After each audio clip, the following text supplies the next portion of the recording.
Welcome Home Radio Podcast. Are you looking to buy or sell your home? Our team is here with answers to guide you through the buying and selling process. We encourage you to ask questions. Please comment on this show or visit us at welcomehomeradio.net for more information. Bringing real estate, lending, and education together in one place, and to help you make the right home decision for you and your family. Here are your hosts, Blair Thomas, Tom Holm, Alan Pace, and Jeff Duffy.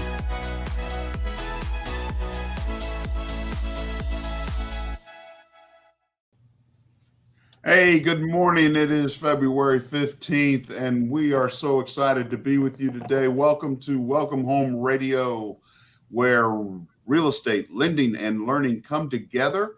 I am so excited. I hope you got to watch the Super Bowl this Sunday. It was a great game, and we're going to be talking about something that we're going back to the basics. We're going to go back and talk about mortgage, loans, and loan types, the good, the bad, the ugly, and the options that are out there. As buyers start spinning up for this spring purchasing and getting ready for summertime, I think we need to go over. So I just am so excited about today's show. Gentlemen, welcome. Glad to see y'all. Did you have a good Sunday for watching the game? Yeah, absolutely. And it ended up being a good game, so that makes it all the more fun. It was a good game. It definitely was a good game down to, and I saw the comparisons between the quarterbacks. Boy, it was like, which one played? I do think Jalen outplayed Patrick Mahomes. He had an MVP game. Unfortunately, he did not win, but he did have a very impactful game for Philadelphia. So, but hey, I'm excited about today's show. I really want to get into this because I think people need to understand the mortgage options, where we're at in the market. So right off the bat, I want to go over let's go down the list of what the types of loans there are. And I'm going to start us off with conforming. Conforming is a conventional mortgage, also called. So conforming can start with a down payment of 3% minimum up to 20% or as much as they would like. But conforming can also have what's called PMI, private mortgage insurance. If you pay or put down less than 20% equity or 20% in there, that you're going to have a PMI or an MI a part of your monthly mortgage. What else about conforming, Tom? What else would you like to bring out? Well, you might point out, you said two things. Conforming is a reference to it conforms to Fannie Mae, Freddie Mac standards. Yeah. So in other words, it's not conforming to the rules that I wrote yesterday as far as the end of the game. And, Philadelphia. I'm flagging you already. Wait a minute. Philadelphia really won the game. So He couldn't wait. Wow. He couldn't wait. What are Fannie Mae, Freddie Mac? We should all wore our zebra shirts today. Sounds like it. But when we talk about a conforming loan, you might want to go into some of the details for our listeners about how would you acquire a 3% down loan. There's usually some additional things we've got to throw in there as far as normal qualifying. Well, I mean, you're going to have overlays, as we call them, guidelines. And guidelines generally give us the type of loan that is best for this type of buyer. Now, there could be a credit score. There could be assets. There could be, I can't believe I'm forgetting the term, but what is the term for your monthly payment reserves? There we go. Got to have a certain amount of reserves available. My dad always said, if you can remember, you forgot, you ain't got a problem. So don't worry about it. Oh, I tell you, it's tough getting old. Oh, boy. I'm trying to catch up to Tom, but I don't think I'm We're going on top of it this morning. And that's what I wanted to point out to our listeners is that 5% down is going to be a little bit easier to qualify for. 10% down is going to be a little bit easier to qualify for, so on and so forth. The highest standard, of course, is with 3% down because first off, you have to get a home buyer education certificate in your file for us to be able to do that type of loan in generally everywhere. Plus the credit requirements are stiffer with regards to that. So I think that's one thing for, our audience to just totally understand, that when we throw out different programs, and that'll be consistent with everything we talked about today, that it is relying upon stipulations, concerns, requirements, and risk factors that the investor is going to want you to meet in order to do a specific loan, whether it's FHA, VA, or conventional type loans. Well, What are the types of that certification that buyers must go through? What's the time frame? Isn't that typically they can do that, take those courses online? And generally nowadays they can. The lender is supposed to give to the borrower a list of at least 10 qualified HUD approved agencies. You don't get it through HUD.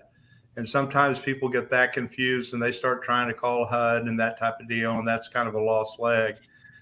We should, in the first 3 days, give to the borrower a list of qualified, and again, it has to be at least 10, so they can go shop it, Jeff. In other words, some of these entities will do it for free, but that may be just once a month that they're offering it. Whereas you can get it online for $200 immediately. Now, you got first-time home buyers, and now you've added an additional cost to their acquisition of the financing. So those are the weight that happens with regards to that they should be able to go out and shop for that specific type of plan, which is, again, will benefit them. I think our listeners need to understand one other thing, Tom, is in reference to guidelines and then additional overlays. Certain organizations have direct access to a Fannie, Freddie, Ginnie, VA, USDA, that sort of thing, and they write to those guidelines from those organizations, those investors. But sometimes you have other organizations that have guidelines additional over and above, we generally call them overlays, to those guidelines. Help us understand what the differences is, why those guidelines are there, why those overlays may come into play, to help them understand what the value of a lender may or may not be by perception, because not all lenders write the same way on a conforming or a conventional mortgage to a VA, because they have additional overlays, and that needs to be understood. Well, when you reference overlays, it's simply the investor looking at risk. And risk is what prices loans. Risk is whether or not loans will be done by the investor. And some investors have a taste for higher risk. Some investors in today's market will go down to a 580 credit score with FHA. And some will go down below 580, actually. There are a very limited number of folks that go below 580, but once you get to that level, you've also got to show that you've got to put 10% down on an FHA deal. So again, it's all the appetite you have for, and what do I want to say? Appetite for risk as to whether or not you allow these additional layers to be added to the loan for maybe a first-time home buyer. So a first-time home buyer with a 570 credit score that's trying to put down 3.5% on an FHA deal, the investor says, I don't think that's going to be in our box where we can put it in one of our boxes. And of course, there's associated higher rates with that, higher returns, but that again goes back to that risk factor of the risk that back in. The risk that comes with that. And so one of the other things I want to make sure our listeners understand that we get out in the open, that every mortgage originator, every mortgage lender sells their mortgage. Every mortgage is sold. It's grouped together. It's purchased by mortgage-backed securities. And the servicing piece is the one that so many people want to understand or want to know where they're sending their checks to on a monthly basis. There's some lenders that sell both sides, the mortgage as well as the servicing.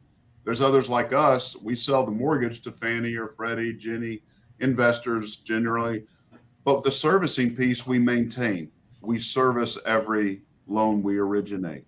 Help us, Tom, to understand what's the difference in those types of lenders that only sell the mortgage or sell the mortgage and the servicing? Well, borrowers know this immediately when they close on the loan, because the first thing they get is a notification within the first 30, 45 days that they're going to make their payment to someplace else. So, the nice thing about where you are and the provisions with your company, mortgage companies look at holding the servicing in one of two fashions. If you hold the servicing, it's going to be expensive. You've got to hire people to service the loan. You've got to get people that will monitor whether or not the payments are being made. You've also got people in a section that you have to develop that watches out for when the payments aren't made. Then the negotiations begin as far as, well, can you make the payment sometime later? So they have a lot of additional overhead if you service a loan.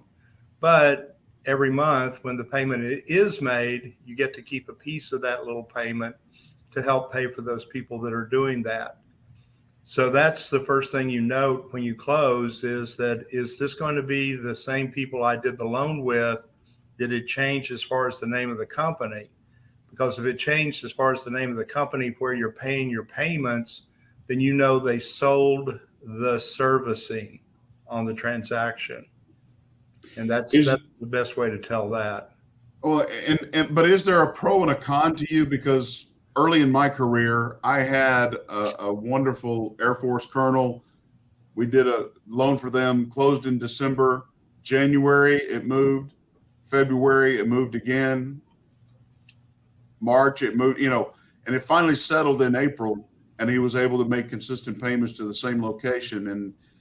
And it can be a bother for those borrowers that, hey, where am I sending my check this month? Well, that can be part of the headache. The pros and cons actually end up more in favor of the lender or not. I've worked for companies where we actually did the servicing after I closed it. And so every month they'd get a statement with my picture and my phone number on there, meaning that person feels like and truly can feel like they're being serviced after the loan as well as, when the loan was created. So there's a lot of better assurance when you're in those positions and you ask your loan officer, will your company be servicing the loan? That keeps you close to them marketing wise. It keeps them close to them if they have questions. If they're unhappy with the servicing, they'll let you know about that. Good luck. Yep. So, if you're a lender that is willing to take on a little more risk, like you mentioned on lower credit scores, then is there an assumption of, well, they're going to hang on to it a little longer until that loan matures a little bit, since it's already kind of a higher risk possibly? Well, to be able to securitize it and sell it into the higher risk pools, that usually is a requirement, because if a loan goes bad in that first 6 months to 12 months, there's usually some type of buyback agreement as well. Mm-hmm. So, again, the 99% of the people that are listening to the show, they're going to make their payment, but that 1% that gets divorced or loses their job and suddenly can't make their payment any longer, it's kind of a big deal, because they'll have some assurances that they can't call you, the loan officer, even, and say, look, I need to work out something as far as this goes. I've lost my job. My wife and I have split up.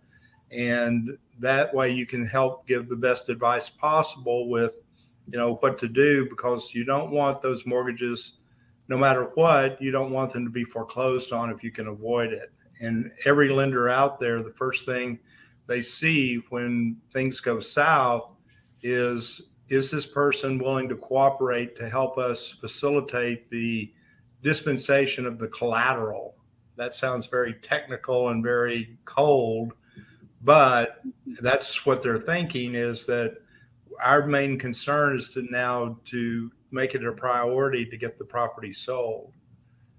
And in these higher inflationary times, and people crazy enough to pay whatever they will pay for houses, still in our market, it's pretty much crazy to think that somebody might lose their house. And, the only example I've got is a friend of mine.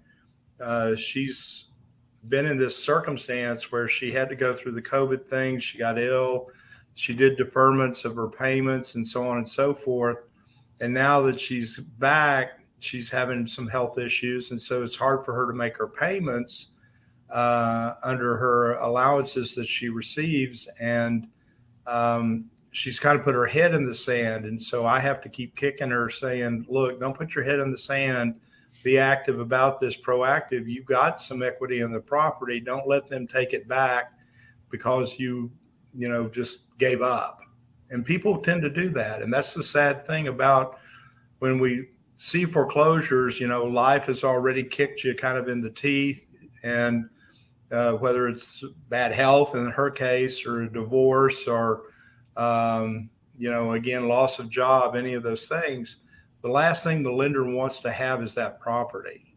And it really does help. I mean, if I open up an account to buy a house, it really helps to have that same consistent company throughout and not selling the loan here and there. And as Blair said earlier, 3 different places where it goes in the first 6 months, that's usually your client is thinking, what did he do to me? I was actually told by that client that he would never refer. I'm sorry. Go ahead, Al. No, I was just going to say, for the average person out there listening who might be a buyer or a seller or whatever, one, if you're a new realtor, stay in your lane, let the lenders lend and the title company's title company, and you do your best at doing the real estate thing. But you got to find the right lender. You got to, learn from people with experience to talk to the right lenders, and, it's what's best for your clients. And if you're a regular buyer out there, first-time buyer, if you get a new realtor, understand everything in the world can be shopped. So if you're not comfortable, talk to somebody else until you get comfortable. It's the biggest decision you're ever going to make. And as far as terms and things and people that companies that buy loans after you buy your house, a lot of folks don't think of that. It's surprising to me. Just Friday, I talked to another first-time home buyer, and it was a cold lead that I happened upon, and I've been waiting because I thought I had to put 20% down. Well, they make $68,000 a year, and they're not going to put 20% down. The house they're going to be able to buy is going to be a very small house, probably as small as we can offer in the Dallas-Fort Worth area. But I had to dispel that notion of 20% down. And so I don't think they're ready yet. But at least they're talking about buying. And so if you're one of those folks out there listening to this, all I can tell you is just start the process. And it starts with your financing. It starts with a good lender. And from there, you make progress. Realtors can't do a thing for you until a lender says, go ahead. It's that simple. That is true. That is true. And that client that the loan was sold multiple times inside the first 6 months, they literally called me back and said, I will never refer you again to anyone. And Wow. That's what helped me understand what the big deal was, because servicing a mortgage is so important. Where, just like Alan just said, this is the largest purchase the majority of the people are making, and making on-time payments is a concern, and they want to be on time. But if they don't know where it's going, there's a potential for a missed payment or a payment going somewhere else. And it may take 60 days for that payment to get caught up and move. So you do want to understand that going out when you leave title. And that's why escrow officers go down through that. I've seen it time and time again. This is where your first payment, this is how much your first payment is. This is where it's going to go. If you don't receive these, here is a copy of what you would need to send on the first month. And normally, and lenders and realtors that are sitting in there along with Jeff, I'm telling you, we say that too. We're telling our clients all the time, it's going to change. Keep an eye on your mail.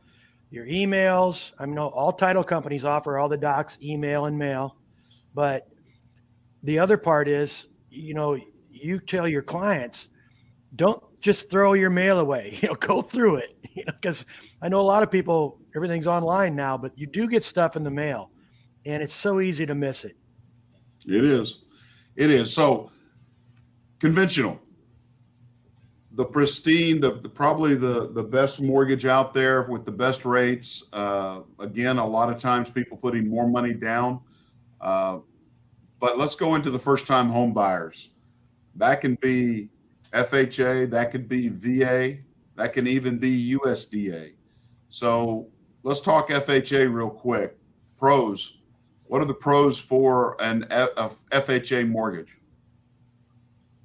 Let's go high on our ratios. Yeah. Okay, what do you mean by ratios, Tom? Our ratios, I'm talking about let's have a lot of debt. Yeah. Well, a first-time home buyer is like, the only thing they're thinking about there is less money down out of their pocket. They don't care who buys the loan later. Exactly. They could care less about ratios or any of that stuff. What they care about is, I got $18,000 to my name.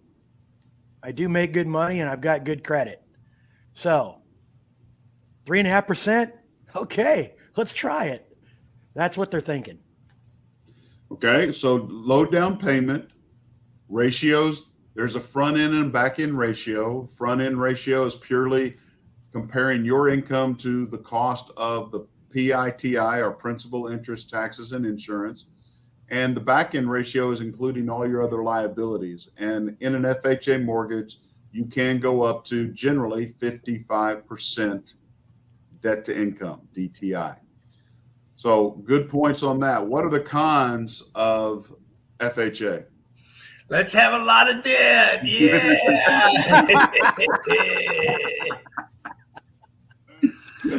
Yeah. Tom's number one. He's number one. Number one. So a lot of debt. You're thinking, and Tom, it sounds like you're negative on FHA. What's up with that? Well, I mean, FHA in my mind is the loan of last resorts, and I don't mean that in a mean way. But that's the way you come across. It sounded that way. But FHA, the challenge you've got with it is it's an expensive loan. And for first-time home buyer, as an expensive loan, well, Tom, it's only 3.5% down. Yeah, but you're going to have mortgage insurance, and the mortgage insurance rate stays with it for the life of the loan if you put the minimum down. So, and mortgage. So, time out. There is no way. Are you telling me there's no way the FHA mortgage insurance premium can be dropped off? Cannot. It stays there. If you put down 10%, it goes away after 11 years. Yeah, you can do. Okay. So, and who puts down 10% on an FHA deal? I mean, they've got this guy in Washington, D.C. that flies to your house if you put down 10%. And when you move in, he hugs you. He's the official 10% hugger for HUD. I wonder if his real job's NFL refereeing. Let's bring that up. Okay. Oh, my goodness. We're going All that already. Jeff, it appears that we have a few hurt Eagles fans here today. Absolutely.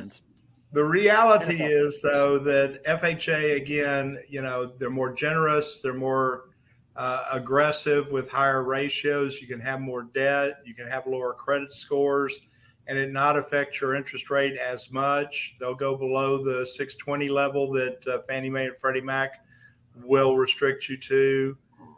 So they're geared towards, and the positive thing is they're geared towards first-time home buyers. So if I am a first-time home buyer and I'm getting my act together and I'm going through the process of being a responsible citizen, yada, yada, yada, that stuff that I'm trying to put together in my life, it can be a great first step. But yeah. And didn't they recently increase the approval amounts? Say one more time. Yes.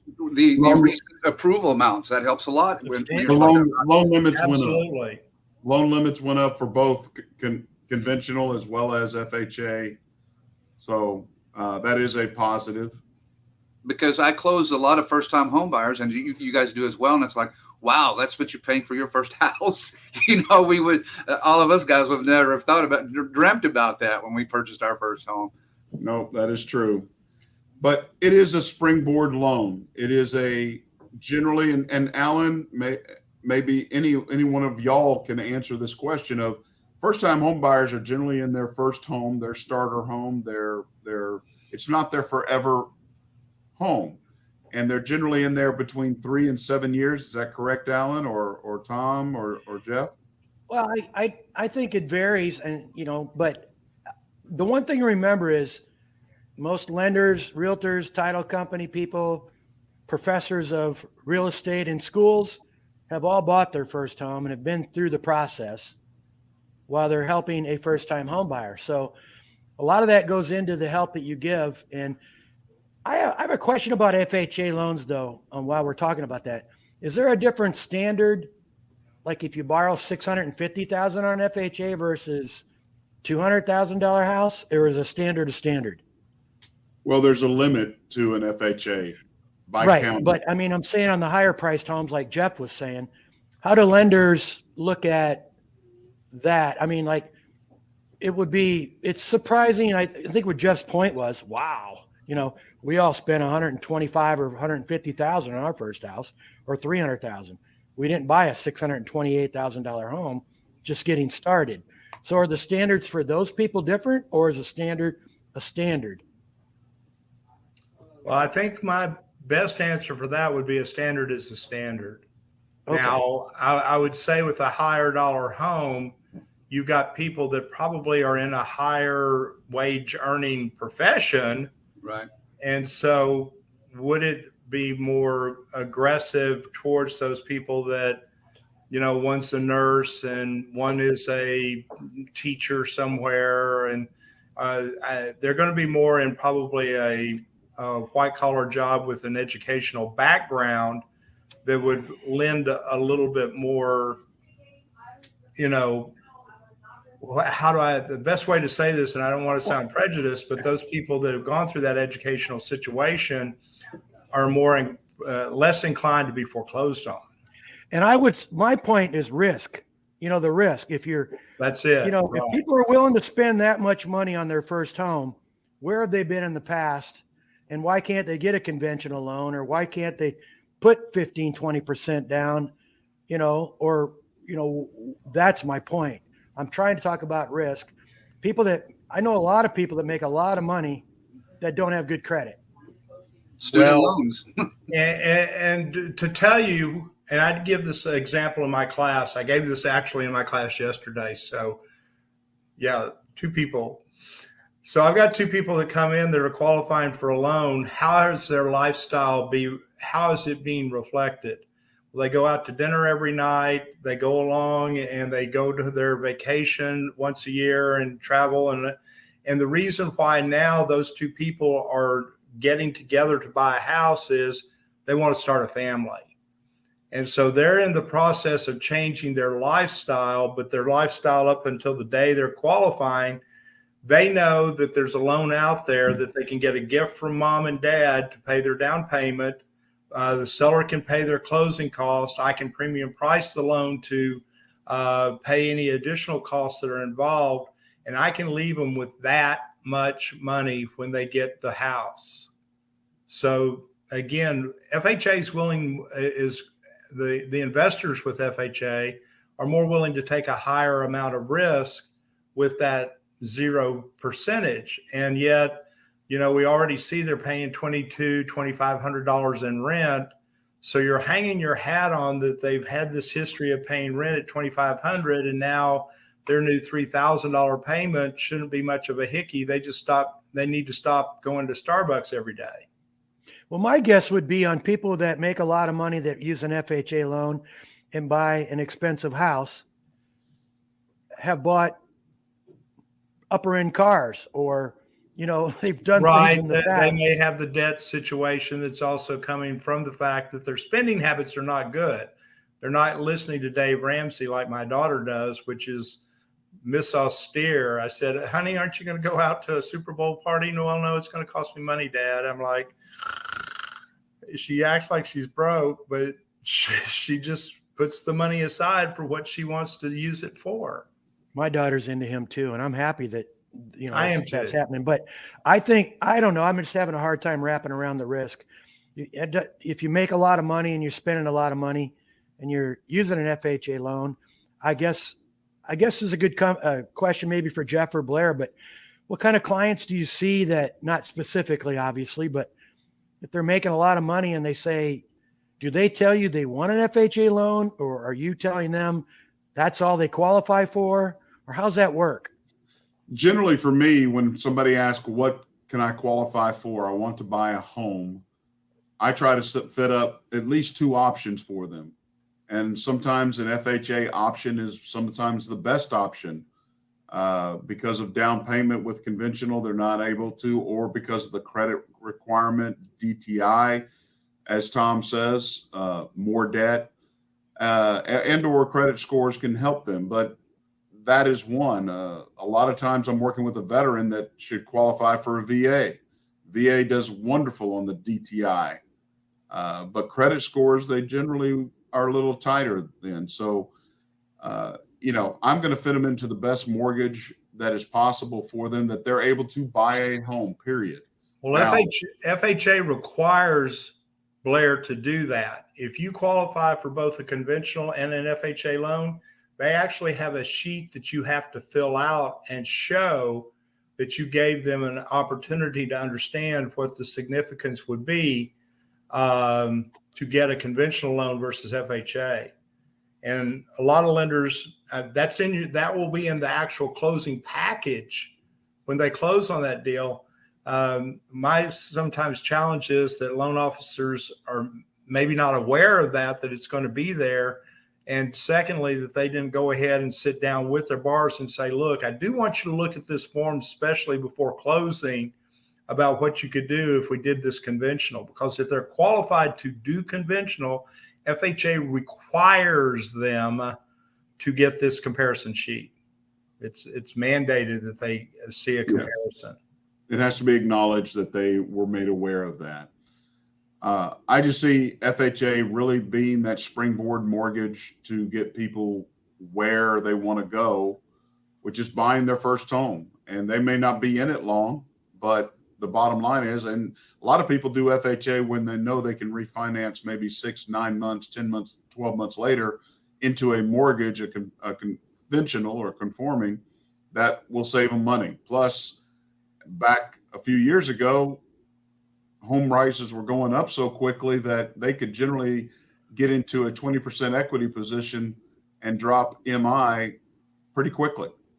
So that is a possibility. Now, the FHA, one of the things that is required is that mortgage insurance premium, and that is to help pay because of the higher percentage of foreclosures or failures to pay happen in that in that mortgage loan group. That insurance premium helps pay, ensure the lender is not out any money.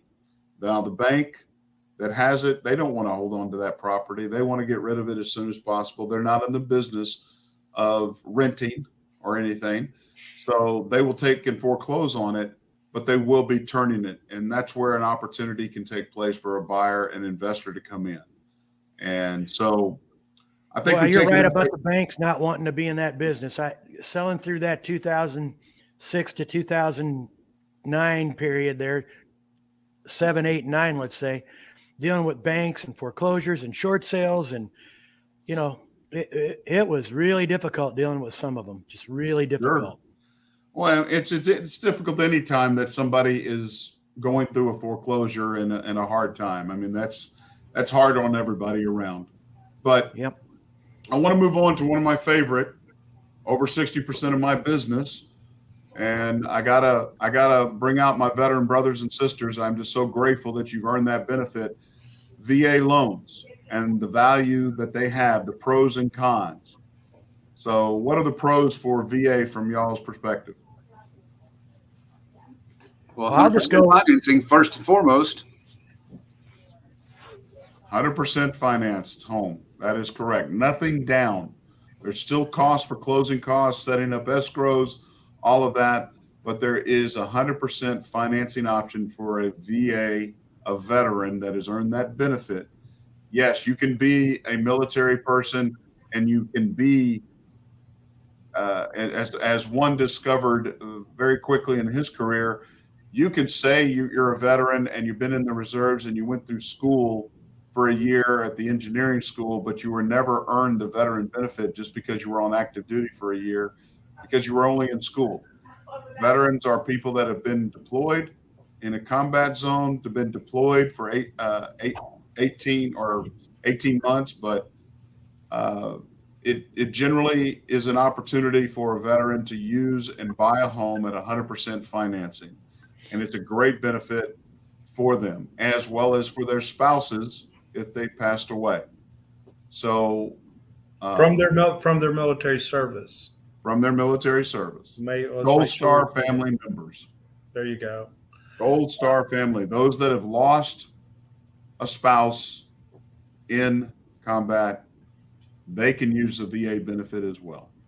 And so you talking about this just real quickly, let's make sure for our veteran folks out there, they understand they need 90 days of active duty during wartime. We've been at war since September of 2001.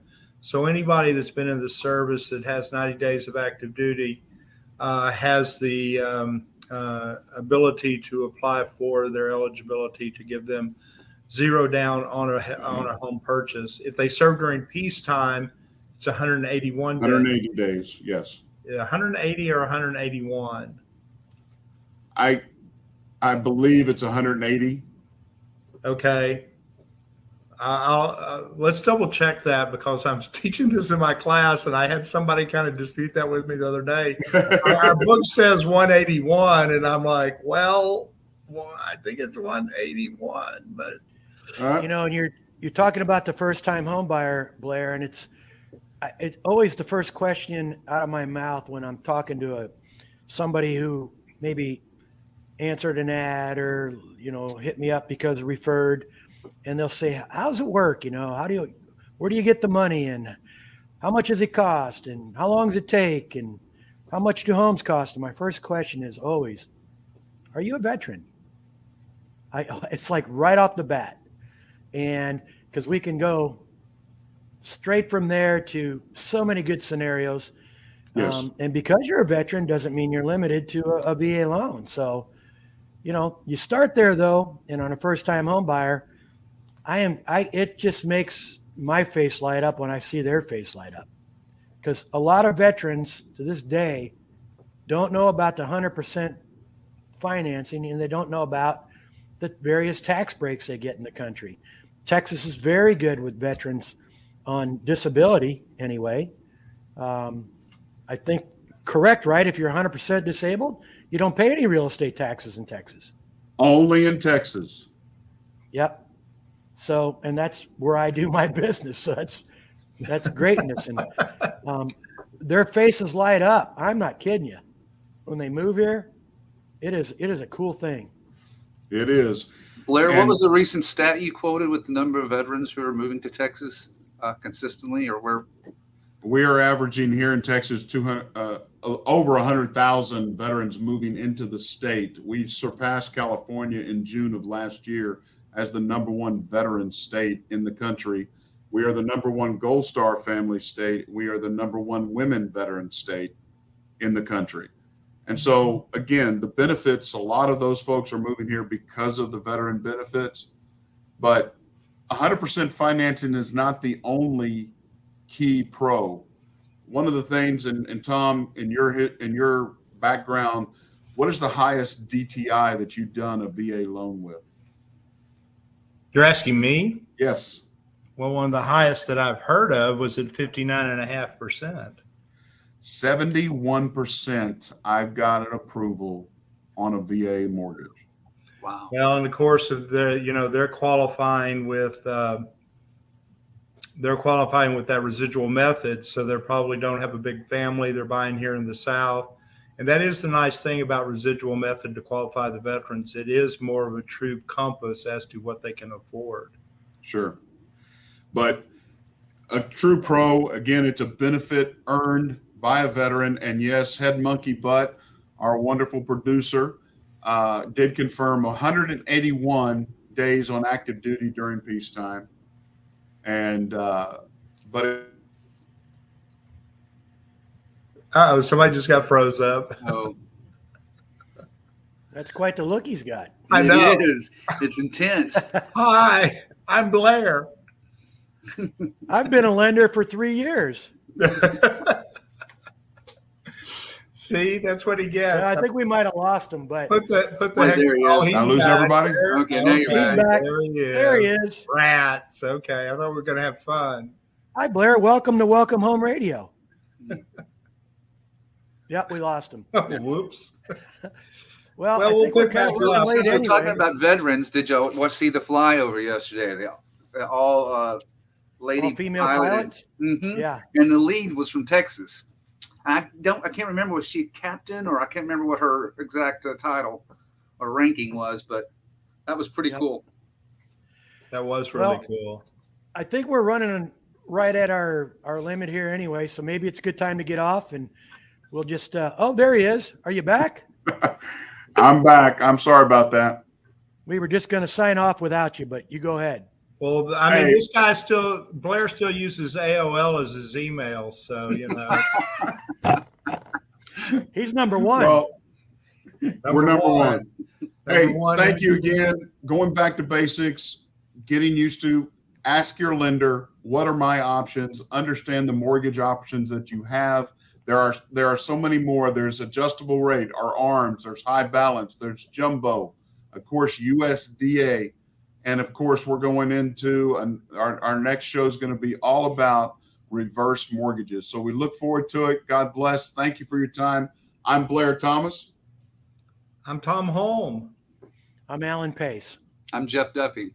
God bless. Welcome Home Radio production provided by Lunatic Digital. Check the listing of this podcast for the links to our sponsors. And don't forget to like, share, and follow us on social media. Visit welcomehomeradio.net for more information.